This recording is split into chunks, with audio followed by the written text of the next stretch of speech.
antemano al profesor pues, por acompañarnos en este espacio que hemos construido poco a poco y pues que esperamos que siga esa construcción cada vez más fuerte. Él es el profesor Mario Avellaneda, él es biólogo de la Universidad Nacional, tiene especialización en desarrollo rural de la misma universidad, es maestro en agricultura, pre-revolución verde, fue funcionario por 2 años de Interena, trabajó como gerente regional en Los Llanos, jefe de dirección de ordenamiento ambiental, subgerente de medio ambiente, representó a Colombia en el protocolo de Montreal ante las Naciones Unidas desde 1987 hasta el 93. Ha desarrollado talleres para el plan de ordenamiento del Pacífico del Sudeste en Lima, es investigador interesado por el tema agrícola, trabajó en PONADA desde el 98 al 2005, ha desarrollado proyectos en comunidades campesinas en la Orinoquía, en la Sierra Nevada, en Cundinamarca, es profesor de la UIS de Ingeniería Ambiental, ha sido profesor de universidades como la Universidad de La Salle, y pues ha basado sus estudios, digamos, en las cultivariedades campesinas y todos los procesos sociales que se han desarrollado en torno al tema agrícola. En ese sentido, pues, damos paso porque el profesor pues, haga su exposición y reiteramos pues, el agradecimiento por parte de la cátedra. Sí, gracias. Gracias, buenas tardes. Buenas tardes. Agradezco mucho a los estudiantes de la Universidad de Educación. La verdad es que pues, bueno contar un poco la historia de lo que ha sido este proceso de la Revolución Verde. Efectivamente, yo estudié en los años 60, antes de la Revolución Verde. Soy maestro de agricultura.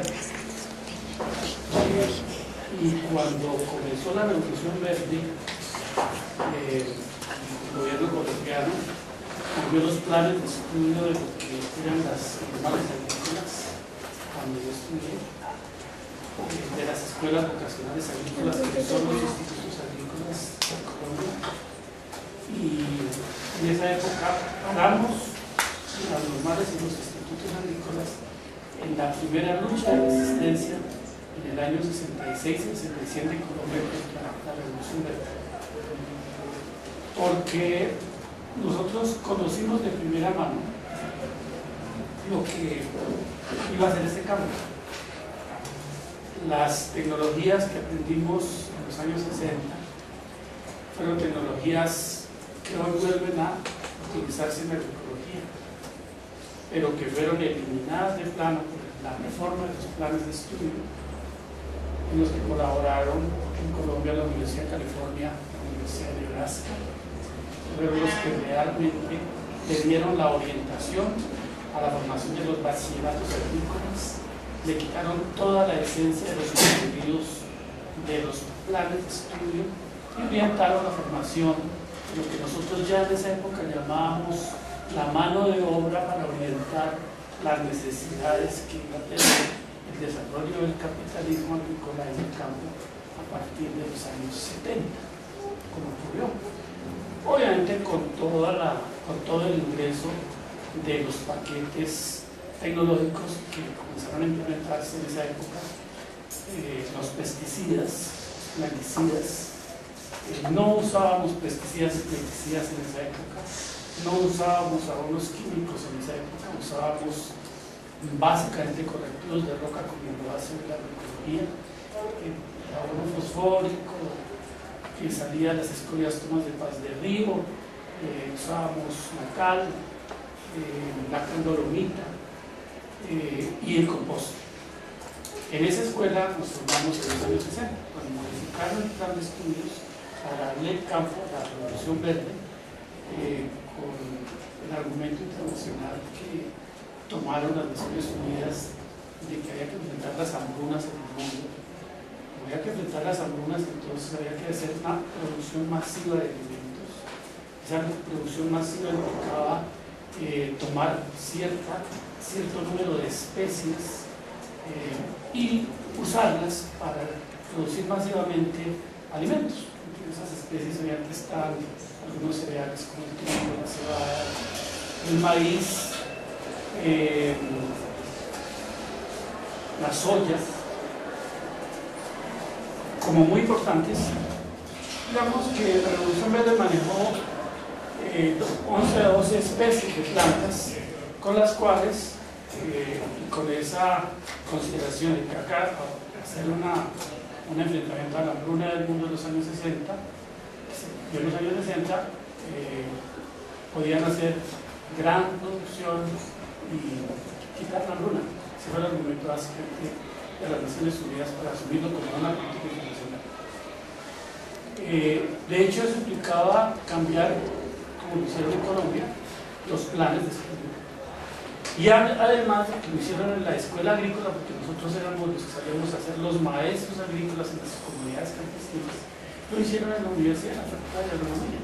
La agronomía les cambiaron toda su estructura y su modelo de pensum y los transformaron básicamente en lo que yo he llamado los promotores del vademecum, de los pesticidas y de las semillas.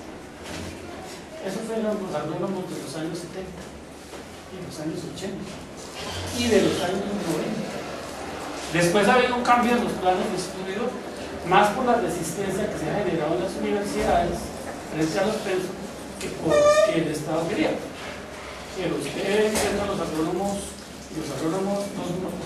más progresistas, que me los he encontrado como en los trabajos que he hecho como asesor de comunidades campesinas en los últimos años, básicamente están muy pegados al tema de la huerta mediterránea. Entonces, la huerta mediterránea es: yo hago una huertica con las especies del Mediterráneo, las hortalizas, las mayores hortalizas son del Mediterráneo, las cultivamos, y entonces con eso trato de solucionar el problema de lo que ellos llaman la seguridad alimentaria. Digamos, eso es como un golpe al pecho de pecados cometidos en 35, 40 años de revolución de pesticidas. Digamos la huerta mediterránea. Uno va a Europa y encuentra obviamente que en Alemania, los verdes, lo vi en Ucrania, lo vi en Francia, lo vi en España, pues tienen cultivos de hortalizas que son de ellos, en realidad son de ellos. La lechuga, las alcachofas, las acelgas, las zanahorias, el cilantro, todo eso es de allá. Y tienen su huerta y hacen las sopas de minestrone, son muy ricas. Cuando vayan a lo mejor tienen que ver en Londres, sin usar pesticidas. La papa, que fue llevada por los españoles a Europa, originaria de América, es un cultivo masivo en Europa. Gracias a la papa ellos lograron enfrentar las hambrunas, ¿no? Las hambrunas por la papa, básicamente. Pero bueno, estamos hablando de que los orígenes de la Revolución Verde se dan para enfrentar las hambrunas y que se escogieron unas especies, no más de 12, unos trabajos que he reportado por algunos investigadores en distintos lugares, básicamente los hindúes han trabajado mucho en esto, para mostrar cómo el reduccionismo agrícola de la Revolución Verde generó la destrucción de posibilidades de uso de muchas especies en el mundo, básicamente utilizadas por las comunidades campesinas y las comunidades indígenas. Justamente ayer en El Espectador apareció un artículo que me mandaron de Barranquilla, una persona que está vinculada con el tema agrícola, a donde los palenqueros, los negros de Palenque, los abuelos conocen 86 especies y los hijos 36. Ya no conocen sino 36, solamente en 2 generaciones, ¿no? Se redujo el uso de especies a los negros palenqueros de 86 a 36. 50 especies, ni siquiera ya las conocen los hijos de ellos. Es una muestra muy significativa que tomé para traerla aquí en esta reunión, porque muestra cómo el reduccionismo agrícola ha sido tan impresionante. Solamente esa medición en los trabajos que yo llevo haciendo en comunidades campesinas, básicamente orientados a la recuperación de las variedades, de las peculiaridades locales, he encontrado cosas interesantes.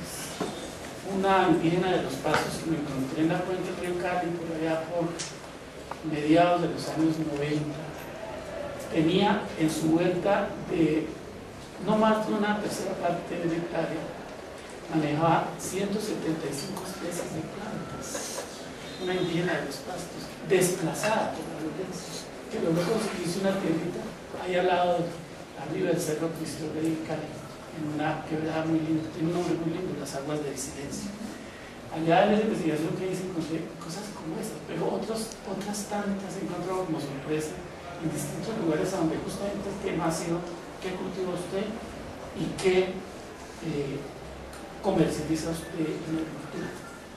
Lo que comercializan son las variedades, las especies de las 12 escogidas de la Revolución Verde, y las que cultivan todavía los campesinos, a unos desplazados que logran montar su huertito, incluso aquí alrededor de Bogotá, en los pueblos marginales, son especies que ellos han manejado tradicionalmente en su cultura agrícola. Son muchas, no son justamente las 12 de la Revolución Verde.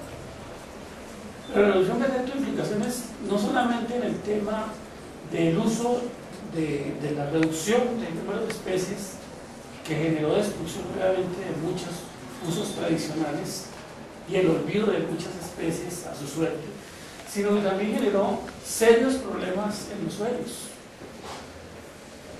En el año de 1988 yo tuve la oportunidad de hablar, antes de la perestroika, allá en Rusia, con unos investigadores rusos en suelos, aquí en Colombia, y me decían, vea, nosotros con la Revolución Verde nos metimos a copiar toda la tecnología, las maquinarias pesadas usadas en el occidente, y compramos tractores, muchos tractores, y los metimos a Siberia. Y claro, generamos producciones muy grandes, pero nuestros suelos están agotados, y por compactación de los tractores, el 20% de los suelos agrícolas de Rusia está por fuera de producción. Solamente esas se destruyeron en la Revolución Verde. Ahora no quieren mucho saber de los tractores de occidente. Eso lo hicieron en Rusia solamente. En América Latina los problemas han sido críticos. El Centro de Investigaciones de Turrialba, estuve en Turrialba hace unos 6 años, y Turrialba es el centro de los doctorados de la OEA para América Latina. Y estuve visitando adelante, estuve mirando los modelos que ellos manejan, pero me traje un documento interesante sobre los estudios de suelos en América Latina, que comprobaba un poco lo que hemos venido trabajando en detalle en algunos lugares de Colombia, y encontramos que con la Revolución Verde los procesos de desmineralización de los suelos han sido gigantescos. Toda América Latina tiene serios problemas de desmineralización de suelos y de compactación de suelos. La FAO en los años 60 hizo un mapa de usos agrícolas y dijo que la Orinoquia colombiana era un escenario importantísimo para el desarrollo del suelo, porque eran suelos con una excelente física de suelos y con unas malas condiciones químicas que se podían manejar con enriquecimiento de nutrientes a partir de usos agroquímicos. FAO, finales de los años 60. En las investigaciones que se patrocinaron durante la existencia de PRONATRA, los gobiernos de Ernesto Samper y Pastrana, yo fui evaluador de los proyectos de investigación de instituciones como Corpoica, la Organización Nacional, organizaciones no gubernamentales, la Universidad de los Llanos, la Universidad del Atlántico, la Universidad de Bolívar, fui evaluador de proyectos internacionales, pero mucho más ligado a la evaluación de proyectos agrícolas de ese programa del Ministerio de Agricultura en la Orinoquia Amazónica. Y encontré que la investigación hecha por el doctor Mezquita, que es uno de los especialistas más importantes en física de suelos en América Latina, profesor de la Universidad Nacional, 4 años trabajó en la Orinoquia y encontró que lo que dijo la FAO en los años 60 eran mentiras, que no tenemos una excelente física de suelos en la Orinoquia, que los suelos están compactados solamente con el uso de la ganadería extensiva, y que en muchas zonas de la llanura el agua no penetra más de medio centímetro porque al compactarse el agua rueda por encima y no penetra en los suelos. ¿Qué tal ese dato? Y la FAO dijo que eran excelentes en física de suelo.